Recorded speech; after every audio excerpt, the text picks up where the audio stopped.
Աբադրոթիոս ասում եմ մտքի 3 վիճակ կա. արդարություն, մեղք, ոչ արդարություն, ոչ մեղք։ Հիմա փորձենք հասկանալ ինչ է ուզում ասել Աբադրոթիոս։ Հակոբ Մզբնա հայրապետ ասում է մտքով միշտ սերովբեների, քերովբեների դասերի մեջ էր։ Այսինքն միշտ Տիրոջն էր փառաբանում, հոգով մտքով հրեշտակների հետ էր։ Իր միտքը չէր իջնում երկնքից։ Եվ միշտ աղոթքի մեջ էր, եւ այդպես իրեն հաճելի էր։ Եվ երբ է այդպես լինի, որ մարդը միայնակյաց է լինում, թողնում է աշխարհի ամեն ինչը, այ հասնելու այդ մտքի բարձրագույն աստիճանին, մտքի բարձրագույն աստիճանին հասնելու համար, որտեղ երբ որ դու միտքը այդ բարձրագույն աստիճանի մեջ է, բնականաբար հոգիդ ու մարմինդ ենթարկվում են մտքին եւ դու աղոթքի այդ բարձրագույն աստիճանի մեջ ես։ Հիմա այդ մեր խելքի բանը չի։ Մի քիչ իջնենք ներքև, աստիճան իջեցնենք, հա։ Գալիս է մեզ մոտ հիմնական երկրորդ աստիճանն է մտքի, ոչ մեղք, ոչ արդարություն, այդ որն է, աշխարհի զբաղմունքներն ու հոգսերը, հա։ Մեր միտքը դժվար է աղոթքի հետ մաքուր արդար վիճակին հասնում, ավելի շատ այս միջին վիճակում, ասում է վայն մեղավոր որ կանգնի երկու ճանապարհների վրա, մենք ոչ արդար ենք, ոչ մեղավոր ենք, այդ միջին գծի վրա գնում ենք, ոնց որ լարա խաղաց լինենք, տեսել եք լարա խաղացն ինչ անում, լարի վրա սենց նենց անի, որ չընկնի, ճիշտ այդպես էլ մեր միտքը միշտ այդ վիճակում է, աշխարհի հոգսերով տարված, չենք ուզում ընկնել ներքև, չենք ուզում մտահոգվել, բայց հոգսերից էլ չենք հրաժարվում, չենք ուզում գայթակղության մեղքի մեջ ընկնել մտքով, բայց մեկ-մեկ գայթակղությանը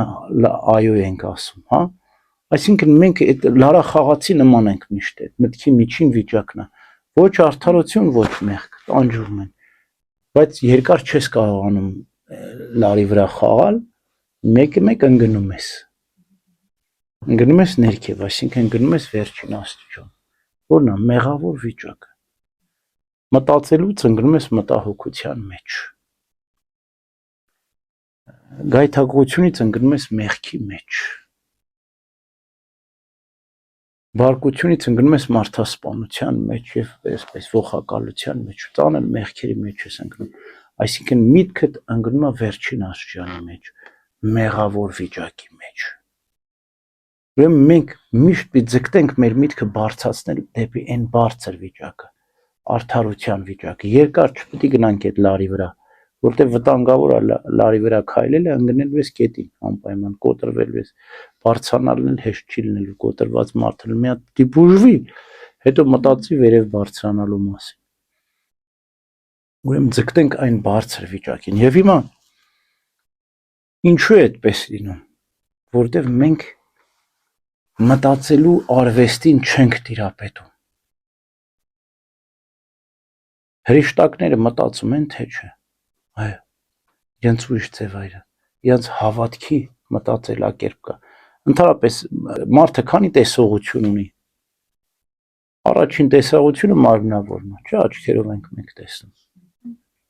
աչքերով կարող ենք տեսնել այնքան, որքան որ մեր աչքերի տեսահորիզոնը մեզ թույլ է տալիս, այդ պատից այն կողմ չենք կարող տեսնել, հա, ամենաշատը տեսնում ենք այնքան, որքան որ մեր աչքը ընդունակ է տեսնելու։ Դրանից այն կողմ գալիս է մտավոր տեսությունը, հա, մենք մտքով կարող ենք պատից այն կողմ էլ տեսնել, որտեղ մեր մտքի երևակայությունը մեզ թույլ է տալիս տեսնել անտեսանելին, չէ՞։ Օրինակ, շատերս Ամերիկան չենք տեսել, բայց հեռուստացույցով ամեն օր կարող ենք Ամերիկան տեսնել կամ Ավստրալիան տեսնել, չէ՞։ Կամ ուրիշ երկիր, որ չենք եղել, կարող ենք տեսնել, օրինակ, աչքերով եւ հետո մտքով։ Այսինքն մտային տեսությունը ավելին է, քան աչքի տեսողությունը։ Մտքով տեսնում ենք մենք բաներ, հա։ Բայց մտքով մենք կարող ենք երկնքի արքայությունը տեսնել։ տեսնում ենք, որ այդ մտավոր մեր տեսությունը էլի երկրավոր ու մարմնավոր է։ Այսինքն, ինչքան էլ մենք մտքով տեսնենք, այս երկրից ավելի չենք գնում։ Այս երկրի լավ թո տիեզերքի տարածքում լինի, նյութական շոշափելի աշխարհն է ընդգրկում մեր մտքի երևակայական տեսողության սահմանը։ Համաձայն եք։ Դրանից ավելի չենք աստղերը պիտի տեսնենք, բայց աստղերից են կողմ ինչ է, չենք տեսնում։ Այս երրորդ տեսողությունը հավատքի տեսողությունն է, որ Աստված մեզ անտեսանելին ցույց է տալիս։ Պողոս Արաքյալն ինչ է ասում։ Ինչ է հավատքը։ Անտեսանելի բաների հաստատումը, ինչ որ մարմնավոր աչքերով, ինչ որ մտավոր կարողությամբ, մտքի տեսողությամբ չենք կարող տեսնել, հավատքի աչքերով ենք տեսնում։ Իսկ Սուրբ Գրիգոր Տաթևացին ինչ է ասում։ Ասում է հավատքը աստվածային ունակություն է